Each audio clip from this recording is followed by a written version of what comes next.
So before I begin, this will be the content of my presentation. I'll go into a bit of background about turbulence ingestions. I will also share the experimental method that we've adopted in our test campaign. Some of the test cases that we've conducted, and conclude with some concluding remarks. Right. I hope everybody is familiar with urban air mobility. And we have to thank the advancement of many technology, such as battery technology, electric motor technology, so that we see a lot of different configurations in the design of urban air mobility technology, such as the two examples that I showed there. So propeller or rotor blade is one of the components that we also often see integrated into this urban air mobility concept. And when in operation, it is almost inevitable for propellers or rotor to interact with turbulent structures that exist in the flow. This turbulence interactions increases the already complex airflow state surrounding the blade when in operation. So that gives us an impact in terms of its aerodynamic efficiency as well as noise that it generates. So we're looking at two different sources of turbulence in the flow. The first is what we call vehicle-induced, mainly arises with these different configurations with multi-rotor and airframe connected to each other in close proximity. And the other one, we have the environmental turbulence, mostly related to the airspace that this urban air mobility will be operating in.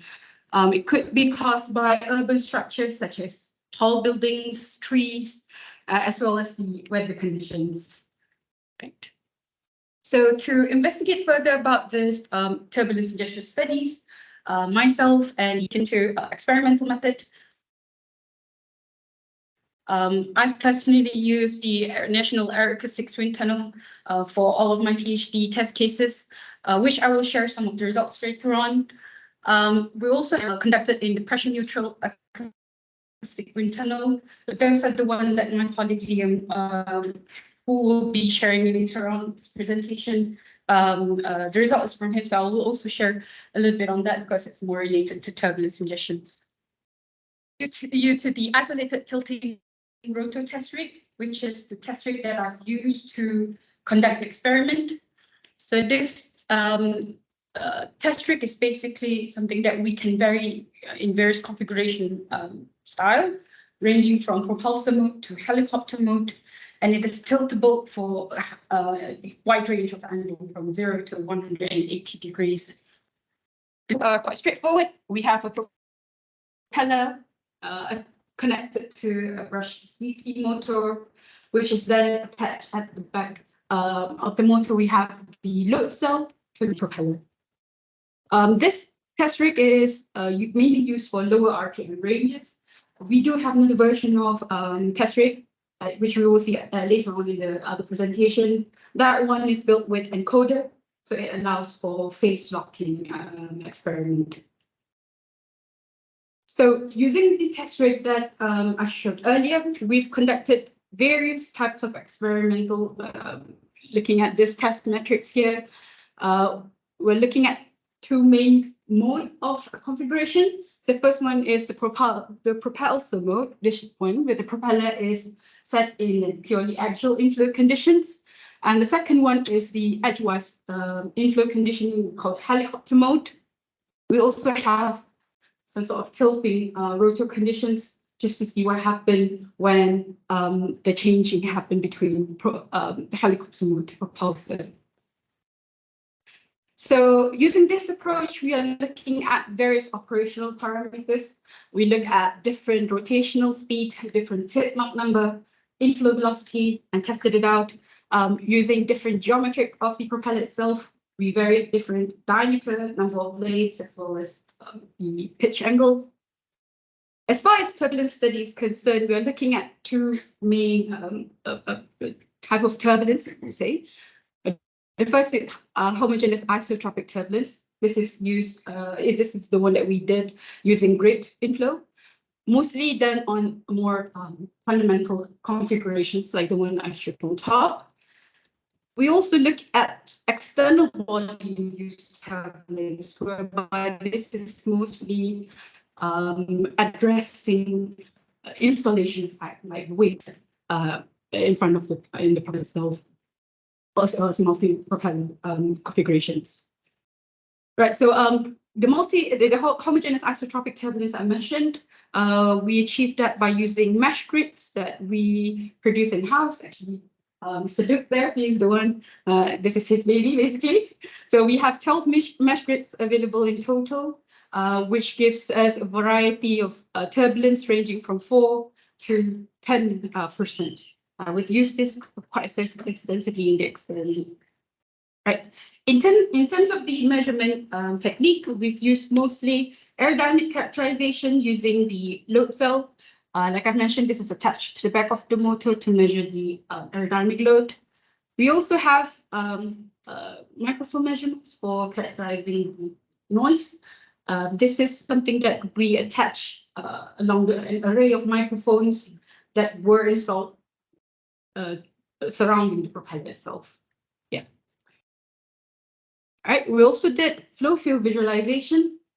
This is mostly to help us to further our understanding about the aeroacoustics and aerodynamics characteristics. So we've used PIV measurements and as well as hot wire measurements to give us information about how the state of the flow before as it approaches the propeller and what happened after it goes to the wake downstream. Right. In the next few slides, I will share some of the results and discuss some of the findings from it. I'll be looking at two different cases. The first is the homogeneous isotropic grid turbulence. This is something that is representative of a more fundamental type of turbulence with lower intensities. This is basically allowing us to do a comparison between turbulence interaction and understand the inherent behavior of how turbulence interacting with propeller without any external influencing factor. The second one is something that we added external body into the flow field, where we introduce a cylinder in front of the propeller, which gives a more representative of a cyclic or periodic type of turbulence that the propeller will be subjected to. Right, so both of these for the propeller axial inflow configurations I will be sharing today. So this is the results. The first is the far field noise spectra. We are keen at looking at what is the energy in terms of frequency content in the spectra that the noise produces. What I'm showing here today will consist of two different inflow velocity cases. So the top one will be the lower inflow velocity and the bottom will be the higher inflow velocity. So what we want to see is basically what is the content and what is the strength and what's the level, mainly because all of these are one of the important factors in noise perceptions, as well as understanding more about the behavior of the noise. So interestingly, we see at the lower range of frequency, there's two peaks coming out. Mostly it's related to blade pass frequency. So in propellers, we see more of this blade pass frequency sources, which most of the time will be the dominant features. In terms of turbulence ingestions, we can see that there are a change happening in the spectra itself, but where it happens changes with the velocity. For instance, at lower inflow velocity, we see more of that changes happening in the mid-frequency range, but at high inflow velocity, it shifted to a higher frequency range. So this gives us an understanding of the sensitivity or how the turbulence interaction affected the interactions itself or noise itself. Right, so to understand the overall behavior of this radiation, we look at the top array directivity. So earlier we only are looking at one observer position, but now we are showing overall sound pressure level, which is something that we obtain by integrating the entire frequency energy spectrum. So we see something like this when we plot it at every observer position that we measured. So what we have is something that looking like this half polar plot, whereby the right-hand side is where the flow field is coming from, and the left-hand side is downstream, the wake of the propeller.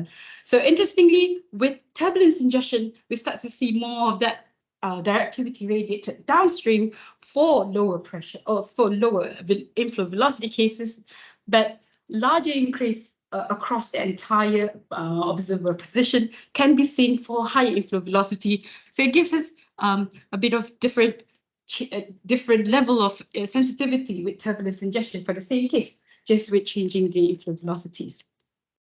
Right, so for this same case study, we conducted the flow field measurements, so that we use this one, a free run hot wire measurements, capturing over 150 points upstream of the propeller. And essentially what we want to see is what's actually happening in the flow as it's interacting with the propeller. The result is something that looked like this in terms of mean velocity contour.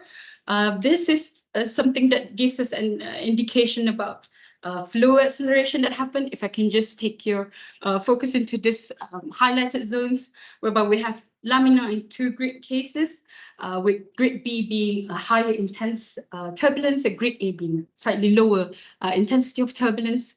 What we see is an increased level of flow acceleration happening in the upstream of the propeller before it's being ingested into the propeller itself. Not only that it is higher, but also it happens slightly earlier than laminar cases, and also it covers slightly larger or broader spatial range. So that's the behavior that we see. And if we extract some more information from that velocity contour to look into what is the fluctuations in both vertical as well as streamwise component across the streamwise, what we see is further upstream, we don't see much changes in the URMS and VRMS, which are the vertical and horizontal fluctuations velocity. And again, doesn't happen, but when it comes to slightly less than 0.5 radius in front of the propeller, we start to see more of that changes happening.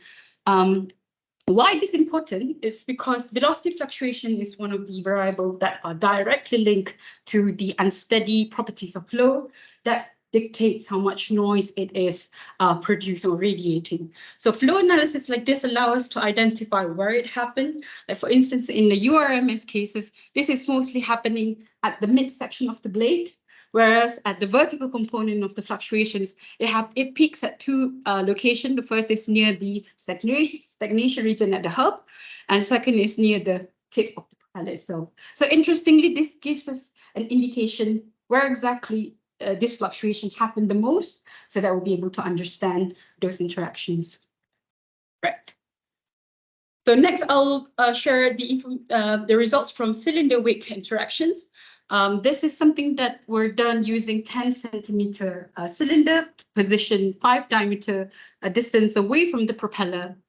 And it is more representative, as I've mentioned, a more cyclic or periodic type of turbulence. It could be from airframe wakes or larger periodic turbulence structure that UAM type of aircraft may experience.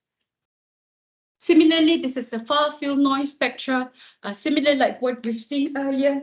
But interestingly, if I can just zoom in here, we can see three different, we can see a blade pass frequency tones with 2 order of harmonics.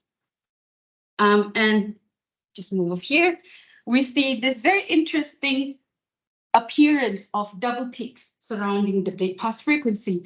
And this is something that we see related to shedding frequency of the cylinder itself. And this is indicative that the propeller is indeed interacting and chopping the wake of the cylinder structure. And what happened with this interaction is an increase in blade passing frequency tones and that 2 peaks surrounding the blade pass frequency. This is for one velocity, but I want to share with you what happened at a slightly higher velocity, whereby similar appearance of this double peak can be seen. But on top of it, we have a larger broadband increase, especially at the higher frequency ranges that we don't see earlier. So knowing that we have different behavior with inflow velocity, to understand further, we plot 3 different inflow velocity on top of each other just to see what change or how it changes. So what we have here is a zoom of that part of blade pass frequency response, and it's interesting to see that with increase in velocity itself, these double peaks behave in such a way that not only it increases in amplitude, but it moves slightly further away from the blade pass frequency, both in left and right hand side. So that's something, again, gives us an indication that interesting, a unique interaction is happening with cylinder and propeller. Right. So to understand the radiation characteristic from the top array, we see something like this, whereby it gives us, again, this is something that we obtain by looking at the entire energy spectrum. And interestingly, we see quite a big difference of increase between laminar cases and cylinder wave interactions. We see up until 13 dB of increase that, from the test cases that we've conducted. And just to look at the blade pass frequency narrowband range only at this point, we've what we call OSPL BPF, something that we've done only at narrowband range. A slightly different kind of trend is observed at lower frequency range. We see that kind of trend, but at the higher velocity, we start to see a dip slightly ahead in front of the propeller. Right. Okay. So to conclude, we've had experimental capability at the University of Bristol, so that we'll be able to assess the noise and loading characteristics of the propeller and the various turbulence interactions. The test rig that we've used are highly experimented, and it's an approach that is robust enough to allow us to conduct various analysis. The combination of loading, noise, and flow field analysis that we've done helps us to understand the complex flow patterns and corresponding noise characteristics. And the experimental data will be beneficial for development and validation of computer prediction tools. Yep. So with that, thank you very much for your attention. I hope you find my presentation, I hope you enjoy my presentation, and I'm happy if you have any questions